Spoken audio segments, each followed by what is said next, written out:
Hey guys, welcome back to my channel. అందరూ ఎలా ఉన్నారు? బాగున్నారా? ముందుగా అందరికీ వినాయక చవితి శుభాకాంక్షలు. ఈ పాటికి వినాయక చవితి అన్నీ కంప్లీట్ అయిపోయి ఉంటుంది. బట్ నేనైతే కొంచెం లేట్ అయింది, ఎందుకంటే వినాయక చవితి పూజ ఇదంతా హడావిడి ఉంటుంది కదా. సో అందుకు ఎడిటింగ్ అనేది కొంచెం లేట్ అయింది. సో మనకి సాటర్డే అమావాస్య పడింది కదా. సో అమావాస్య అయిన తర్వాత రోజు నేను పూజ రూమ్ క్లీనింగ్ అంతా కూడా చేసుకున్నాను. మాది పూజా రూమ్ అనేది చాలా చిన్న స్పేస్ అనమాట. అంటే ఆ మాత్రం స్పేస్ సరిపోతుంది మాకైతే. అండ్ మేము జాబ్ పరంగా ఎప్పటికప్పుడు ట్రాన్స్ఫర్స్ అవుతూ ఉంటాం కాబట్టి ఇంకా పెద్దగా ఎక్కువ ఫొటోస్ అవన్నీ పెంచుకోకుండాను లిమిటెడ్ ఉండాల్సినవి ఉండాలి అన్నట్టుగా మెయిన్ అన్నట్టుగా కొన్ని అయితే ఉంచుకున్నాను ఫోటో ఫ్రేమ్స్ అవిను. సో దట్ ఇప్పుడు క్లీనింగ్ ఇలాంటి టైంలోని కొంచెం చేసుకోవడానికి కూడా ఈజీగా ఉంటుంది. సో దగ్గర దగ్గర ఒక 45 మినిట్స్ టు 1 అవర్లో మొత్తం అంతా కంప్లీట్ అయిపోతుంది కదా. ముందైతే బొట్లన్నిటిని కూడాను తీసేసాను. సో అవి కొంచెం డ్రైగా ఉంటాయి కాబట్టి మొత్తం ఇట్లా అనేస్తే వచ్చేస్తాయి. సో ఏదైతే పసుపు, కుంకుమ, గంధం అవి ఉంటుందో అవి అయితే మొక్కలు మొదట్లో వేసేస్తాను అనమాట. తులసి మొక్క కానీ లేదంటే నార్మల్ అలాంటి రావి చెట్టు మొదట్లోనో సో అట్లా వేసేస్తాను. దాని తర్వాత ఒక బౌల్ ఆఫ్ వాటర్లోని డెటాల్ వేసుకుంటాను. సో డెటాల్లోని మంచిగా ఒక వెట్ క్లాత్తోని ఫస్ట్ నీట్గా తుడిచేసుకొని తర్వాత డ్రై క్లాత్తో కూడా తుడుస్తాను. వెట్ క్లాత్తోనే మళ్ళీ అలా చేస్తే అది కొంచెం బంకగా అనిపిస్తుంది. సో అందుకు వెట్ క్లాత్, డ్రై క్లాత్ రెండు పెట్టుకొని నీట్గా క్లీన్ చేసుకున్నాం. దాని తర్వాత ఇక్కడైతే ఇంకా బొట్లు పెట్టుకోవాలి కాబట్టి గంధం ఇంకా కుంకుమ బొట్లు అయితే పెట్టుకుంటున్నాను. సో గంధంలోని ఏమేమి వేసానో మీరు చూసారు కదా. గంధము, దాని తర్వాత జవ్వాదు, ఇది వేసుకుంటే ఏంటంటే మంచి ఫ్రాగ్రెన్స్ అనేది వస్తుంది. సో దీంతో పాటు నేను కొన్ని పర్ఫ్యూమ్స్ కూడా కొనుక్కున్నాను, మీకు చూపిస్తాను. సో ఒకటి జాస్మిన్ ఫ్లేవర్లో ఉంది, ఒకటి ఇంకోటి వచ్చేసి లావెండర్ ఫ్లేవర్లోని చాలా బాగుంటాయి అనమాట. అంటే కొంచెం సెంటెడ్ ఇవి వస్తాయి. సో ఈ వాటర్ లేదు అనుకుంటే ఇవేవి మాకు దొరకట్లేదు, అవైలబుల్గా లేదు అనుకుంటే రోజ్ వాటర్ అయినా వేసుకోండి. సో వేసుకొని మిక్స్ చేసుకోండి. సో మనం ఏంటంటే మన పూజా రూమ్ అనేది ఎప్పుడు కూడా కొంచెం డివోషనల్గా ఒక పాజిటివ్ లాగా మనకు అనిపిస్తుంది. ఈ సెంటెడ్ ఫ్లేవర్స్ వల్ల ఒక డివోషనల్ ఫీలింగ్ అనేది ఉంటుంది కదా, అందుకని చెప్పేసి నేనైతే పూజా రూమ్కి షీట్ వేశాను. అలా కాకుండా కొంతమంది క్లాత్స్ పరుచుకుంటారు కదా. సో దానికి ఏంటంటే అత్తర్ ఉంటుంది కదా సెంట్. సో అది మిక్స్ చేసుకొని అది క్లాత్కి అప్లై చేసుకుంటే ఏంటంటే మనకి సెంటెడ్ స్మెల్ అనేది చాలా బాగా వస్తుంది పూజా రూమ్ అంతా కూడాను. ఈసారి ఎప్పుడైనా మీరు ట్రై చేయకపోతే అట్లా ట్రై చేయండి. సో ఇప్పుడు గంధము ఇంకా జవ్వాదు, దాంట్లోనొచ్చేసి నేను లావెండర్ పర్ఫ్యూమ్ అయితే వేసాను. సో అది 3 కొంచెం వాటర్ వేసి బాగా మిక్స్ చేసుకొని ఇంకా బొట్లు పెట్టేసుకోవడమే. సో కొంతమంది ఏంటంటే తెలియక పసుపు ఇంకా కుంకుమతో బొట్లు పెడతారు. సో ఎప్పుడు అట్లా పటాలకి అట్లా పెట్టకూడదు. పటాలకైనా విగ్రహాలకైనా దేవుళ్ళకి ఎప్పుడైనా గంధము ఇంకా కుంకుమతోటి బొట్లు అనేటివి పెట్టుకోవాలి.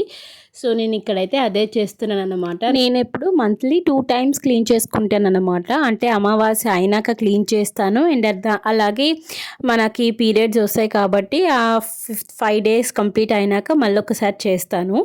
సో మాకేంటంటే బేసికలీ మేము ఉండే ప్లేస్ వాటర్ వల్ల ఏంటో కానీ సిల్వర్ ఐటమ్స్ అయితే తొందరగా నల్లబడిపోతాయి. ఈరోజు మంచిగా కనిపిస్తుంది, ఒక 1 వీక్ 10 డేస్ కల్లా నల్లగా అయిపోతాయి అన్నమాట. కొన్ని ప్లేసెస్లో ఏంటంటే లైక్ 20 డేస్ 25 డేస్ అయినా అలానే ఉంటాయి కదా. సో అది వాటర్ బట్టి గాలి బట్టి అట్లా నల్లగా అయిపోతూ ఉంటాయి. మాకు తొందరగా అయిపోతాయి అన్నమాట. సో నేను అందుకు మంత్లీ అట్లీస్ట్ 2 టైమ్స్ అయినా చేసుకుంటాను. అందరూ వినాయక చవితి ఎలా సెలబ్రేట్ చేసుకున్నారు? మా ఇంట్లో అయితే పూజ చాలా చాలా చాలా బాగా చేసుకున్నాను. సో కమింగ్ వీడియోస్లో నేను అవే పెడతానన్నమాట. అండ్ అందరూ మంచిగా చేసుకున్నారా లేదా కామెంట్ సెక్షన్లో అయితే కామెంట్ చేయండి. సో ఇప్పుడు నా ఫోటో ఫ్రేమ్స్ అవన్నిటినీ కూడా రెడీ చేసేసుకున్నాను కదా. సో ఇప్పుడు అన్నీ సెట్ చేసేసుకుంటున్నాను. ఇప్పుడు మెయిన్వి అంటే లైక్ విగ్రహాలు ఉంటాయి కదా సిల్వర్వి, లైక్ వినాయకుడు పెద్దవేం లేవులేండి నా దగ్గర. చిన్న ఒక లక్ష్మీదేవిని పెట్టుకుంటాను, దాని కింద ప్లేటు అండ్ అలానే తులసమ్మని అండ్ వినాయకుడిని. సో ఇవే బేసిక్వే పెట్టుకున్నాను అనమాట. సో ఇవి క్లీన్ అయితే చేసుకోవాలి. ఇప్పుడు రెంటెడ్ హౌసెస్లో ఉన్న వాళ్ళకి ఇదే బాధ, సరిగ్గా దేవుడు స్పేస్ అనేది ఇవ్వరు. ఇది కొంచెం బెటర్లేండి, బాగానే ఉంది. బట్ కొన్ని హౌసెస్లో అయితే మరీ ఘోరం అస్సలు ఉండదు కదా. ఏంటో ఎట్లా కడుతున్నారో ఏంటో అర్థం కావట్లేదు. మీరైతే సిల్వర్ ఐటమ్స్ ఎలా క్లీన్ చేస్తారు? ఇంతకుముందు నేను రూపేరీ లిక్విడ్ అని ఒకటి ఉండేదన్నమాట. ఇంతకుముందు వీడియోలో కూడా మీకు చూపించాను. ఇన్ కేస్ చూడకపోతే ఒక్కసారి చెక్అవుట్ చేయండి నా వీడియోస్లో. సో అది కూడా బాగా వస్తుందన్నమాట రూపేరీ. ఇప్పుడు కొత్తగా ఇప్పుడు మీషోలో ఇవన్నీ అవైలబుల్గా ఉంటున్నాయి కదా, సిల్వర్ డిప్ అని అండ్ అలాగా. సరే ఒకసారి ట్రై చేద్దాము ఇది ఎలా వస్తుంది ఏంటా అని చెప్పేసి తీసుకున్నాను అనమాట. ఇది ఇంకా కాపర్ బ్రాస్ క్లీనింగ్ లిక్విడ్ కూడా తీసుకున్నాను. ఇవి రెండింటి రివ్యూ కూడా చేశాను అనమాట. ఇన్ కేస్ చూడకపోతే ఒక్కసారి చెక్అవుట్ చేయండి, నా వీడియోస్లో ఉంటాయి. సో ఈ సిల్వర్ డిప్ అయితే నాకు బాగానే అనిపించింది. బాగానే అంటే నీట్గానే క్లీన్ అయిపోతుంది అనమాట. సో జస్ట్ ఒక బౌల్లోనే ఒక ప్లాస్టిక్ దాంట్లో తీసుకోండి. స్టీల్ దాంట్లో ఈ లిక్విడ్ని వెయ్యొద్దు, ఎందుకంటే అది నల్లగా అయిపోతుంది అనమాట. నేను నాకు తెలియక ఫస్ట్ అయితే ఒక నార్మల్ స్టీల్ బౌల్లో వేసేసాను. అది మొత్తం ఇట్లా కలర్ మారిపోయింది. సో మీరు ఎప్పుడు అట్లా తర్వాత ఇంకా ప్లాస్టిక్లో వేసాను అనమాట. సో క్లీనింగ్ అయితే బాగానే అవుతుంది. కాకపోతే ఏంటంటే చేయికి కొంచెం అంటే సిల్వర్ డిప్కి బాగానే ఉంది, చెయ్యి మంటలాగా అట్లా ఏమీ లేదు. బట్ ఏదైతే ఆ బ్రాస్ క్లీనర్ ఉందో అదైతే చెయ్యి అయితే మంట పెడుతుంది. సో అంటే బేర్ హ్యాండ్స్తోనైతే దాన్ని క్లీన్ చేయలేకపోతున్నాను. సో కవర్ కానీ అట్లాంటిది గ్లౌస్ కానీ అట్లాంటిది ఏదైనా వేసుకొని క్లీన్ చేసుకుంటే బెటర్ అని నా ఒపీనియన్ అనమాట. సో ఈ సిల్వర్ డిప్ అయితే మంచిగా పనిచేస్తుంది. బట్ చూడాలి ఎన్ని రోజుల వరకు ఇది విత్ స్టాండ్ అవుతుంది, లైక్ ఎన్ని రోజుల వరకు ఆ షైన్ అనేది ఉంటుంది అనేది అయితే చూడాలి. ఈసారి చూసి నెక్స్ట్ వీడియోలో ఎప్పుడైనా చేసినప్పుడు చెప్తాను. లైక్ అట్లీస్ట్ ఒక 15 days 20 days అయినా ఉంటుందా లేదా ఆ షైన్ అనేది చూద్దాము.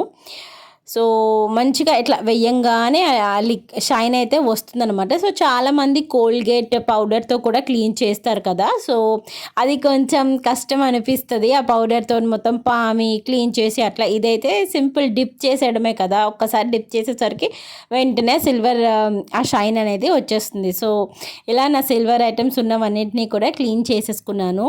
ఎప్పుడైనా కూడాను సిల్వర్ అవనియండి, బ్రాస్ అవనియండి, కాపర్ అవనియండి, ఏదైనా కూడాను కడుక్కున్న వెంటనే తోముకున్న వెంటనే ఒక పొడి గుడ్డతో మంచిగా నీట్గా క్లీన్ చేసేసుకోండి.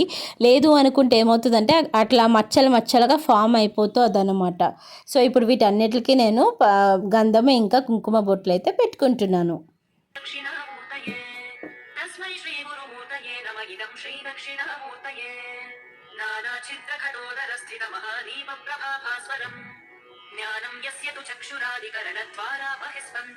ఈ ప్లేట్లో ఏంటంటే లక్ష్మీదేవిని పెడతానమాట, అందుకని కుబేర ముగ్గు అయితే వేసుకుంటున్నాను. సో దీంట్లో లక్ష్మీదేవి ఇంకా అట్లానే తులసమ్మ, పసుపు కొమ్ము, కాయిన్స్ అట్లా పెట్టుకుంటాను అనమాట. అందుకు కుబేర ముగ్గు వేసుకున్నాను.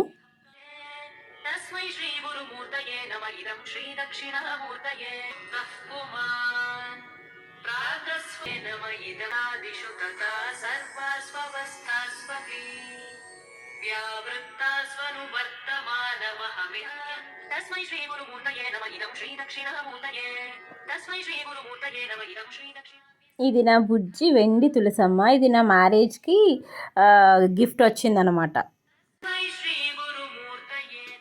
ఇదనమాట ఈ ప్లేట్లో లక్ష్మీదేవి, పసుపు కొమ్ము, కాయిన్స్ అండ్ అలానే తులసమ్మని ఇట్లా అరేంజ్ చేసుకున్నాను. ఎలా ఉంది కామెంట్ సెక్షన్లో అయితే కామెంట్ చేయండి. మా అమ్మవారు బుజ్జిగా కలగా ఉన్నారు కదా.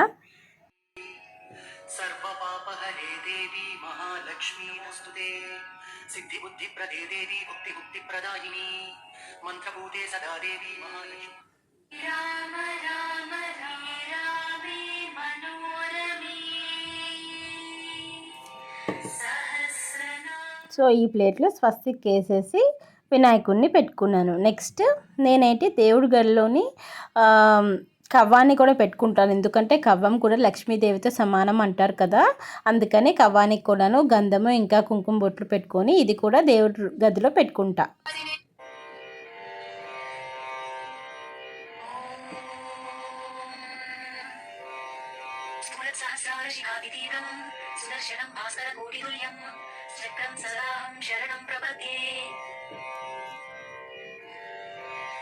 విష్ణోర్ముఖోద్ధానిలపూరితస్య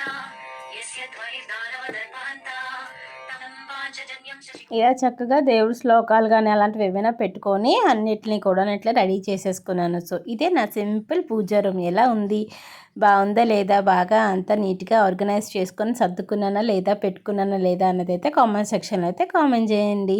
సో నచ్చితే కనుక లైక్ చేసి సబ్స్క్రైబ్ చేసుకోవడం అయితే అసలు మర్చిపోతూ ఉంటాను. మళ్ళీ ఒక మంచి వీడియోతో కలుస్తాను. బాయ్.